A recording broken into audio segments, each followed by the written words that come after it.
This is a lecture from Open Tuition. To benefit from the lecture, you should download the free lecture notes from opentuition.com. So how is strategic planning carried out? And for you, the most important model is known as the rational planning model.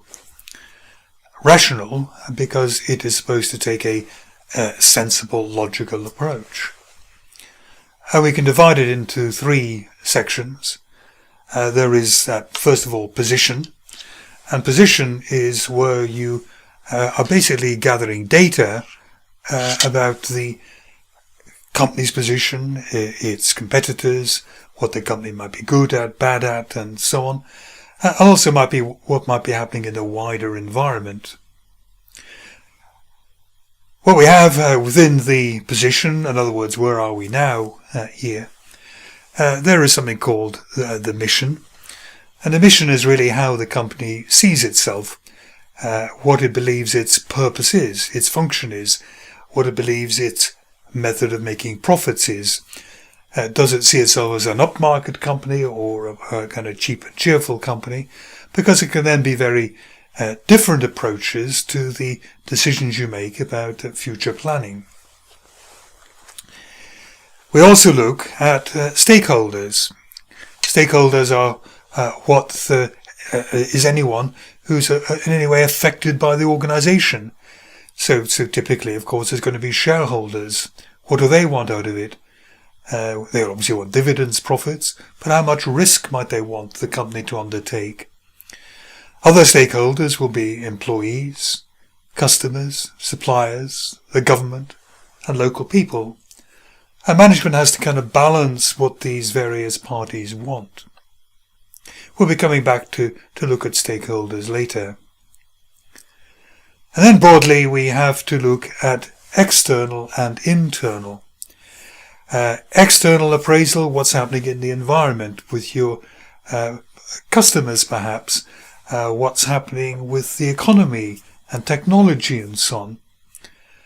And then we have to see really how that matches with our internal processes. What are we good at? What are we bad at? Is our machinery old or is it modern? Do we hold patents that will allow us to make certain products? What are our skills? What's our brand and the like? All of these internal issues will determine, to a large extent, perhaps what's possible. And to a considerable extent, we're looking in here at resources and maybe capabilities.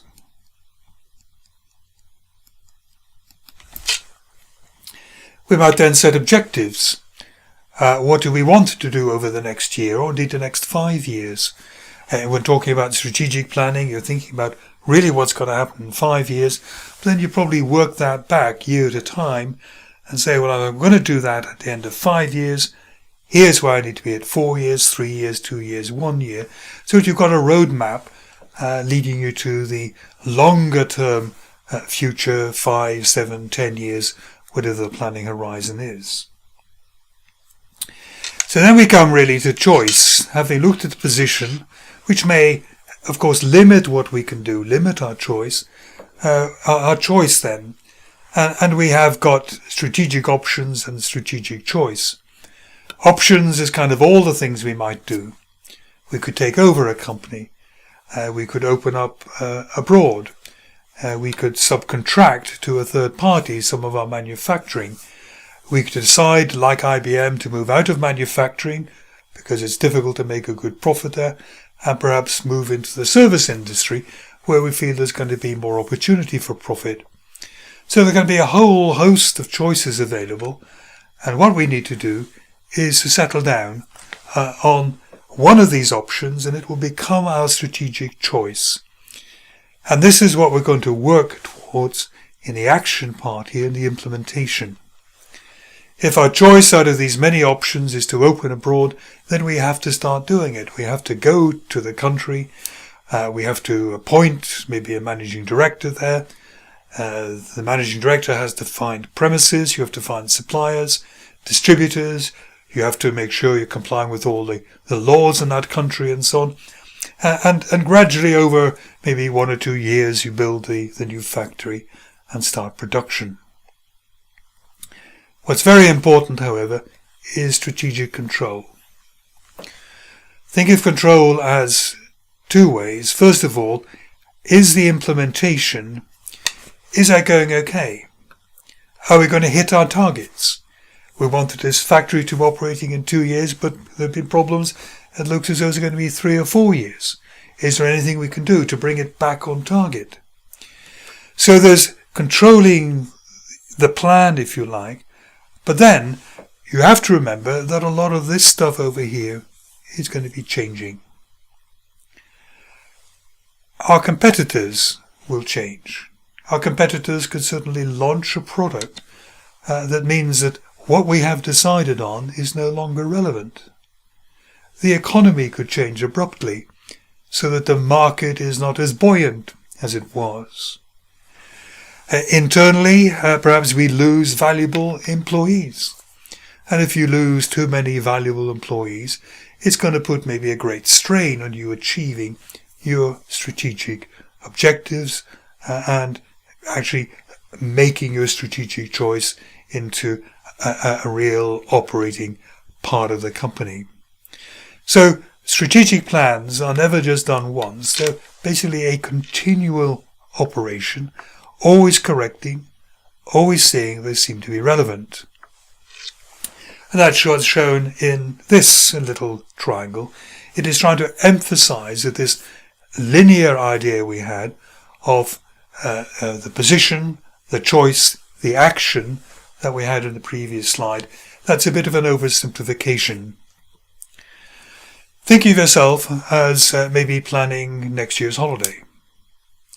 So what you do is you get together with the friends you're going to be going on holiday with. You look at the brochures, you look at when people can have holidays, you look at the countries you're interested in going to, you look at the dates that everyone might be able to go on, and you make a choice of where you're going to go, let's say for 2 weeks in August. So out of the brochures that we have, we make a particular choice. And then you begin implementing it. And the way you implement it is you begin going maybe on the internet, phoning up the holiday company, saying, can I have 2 weeks in south of Spain or wherever it is for 4 people, the first 2 weeks in August? And they say, no, sorry, that hotel is full, that flight is full. And what you have to do very often when you get down to actually putting some things into action, you inevitably find out more about the difficulties and opportunities, and that may throw you back onto looking at the analysis again. Or perhaps one of your friends comes along and say, I can't get those 2 weeks off, could you make it a week earlier? So nothing is kind of constant, and it'd be quite wrong to plan once and say, that's all I'm going to do, because what you plan today is almost certainly not what you're going to be putting into action in 5 years' time, the planning horizon which you used. So what's very important in planning is flexibility. Don't be ashamed of changing your mind. Don't think that because I planned it I have to do it. You are not the master of events. You have to be humble enough really to change your plan to match what's happening. Some people think that the large strategic planning 5-year type approach is actually a waste of time, is actually an arrogance. Because they say, look, you do not know all the relevant facts. We know there are some things we do not know. We do not know, for example, what the economy is going to be doing in 5 years. We know we do not know what a competitor may be launching into the product in a couple of years. We know that. Yet we are planning on the basis of this imperfect information. Furthermore, things will happen that we did not even conceive of. Who in 2006, when they set a long-range plan, would have even predicted that there was going to be a banking crisis? So there are known unknowns, and then more sinister, there are some unknown unknowns. Things will come out and surprise you. And if that's going to happen, what is the point in producing a 5-year plan where we know it's going to be wrong almost certainly?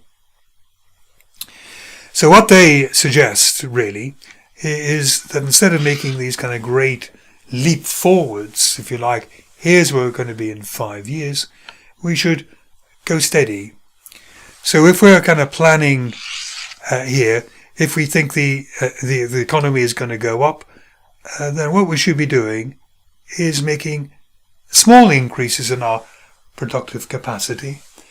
So that if the economy starts to go down again, then what we can do is we don't have to keep maybe producing more, or we're not ending up with a huge factory that's going to be only partially used, and maybe we begin to close down some of the factories and so on. And it's all kind of done much more gently, staying much more closely to what's happening in the economy.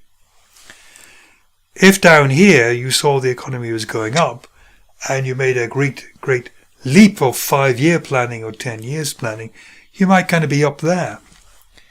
And then you're committed to building a factory and to employing people, and the economy falls away and you're stuck with huge amounts of overcapacity. So logical incrementalism, as it's sometimes called, people say that you are wrong. Some would actually say you're wrong to make these big 5-year plans. I think the true answer is that sometimes you do need a big 5-year or 10-year plan.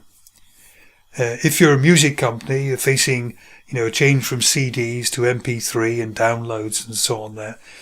Making small changes, in your production of CDs or the way in which you're dealing with the music industry will not work. You suddenly have to close factories. You can't do it gently. And if you were a car manufacturer and you see how popular battery power is, electric cars are and so on, if you go too gently in your research and development and setting up plants for battery cars, you're going to miss the boat. You need to bring hybrid cars and electric cars out now, otherwise you're going to lose your position in the market. You're going to lose momentum. So sometimes I think we need the big plan. Sometimes I think, particularly if the future is very uncertain, it might pay us to go more cautiously.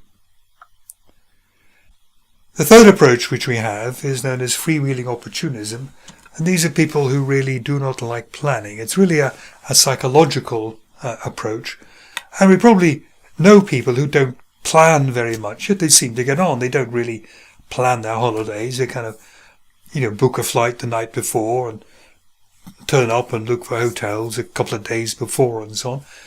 Whereas other people psychologically would rather book their holidays like months in advance and know every night where they're going to be sleeping. It's not that one is right and one is wrong. It's just a very different attitude to planning.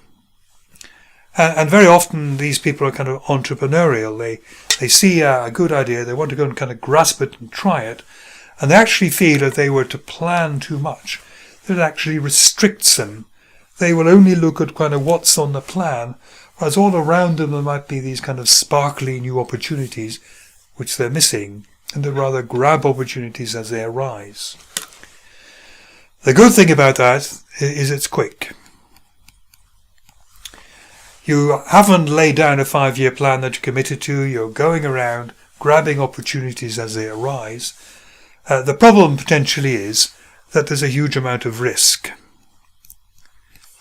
Just because you see what looks like a good opportunity and kind of jump in 2 feet at once, so to speak, doesn't mean that it is a good opportunity. And you may well regret you should really look before you leap, and you may regret going into new opportunities too soon, too quickly, and without adequate planning, particularly as we'll see later in the syllabus, looking at how we can control downside risk.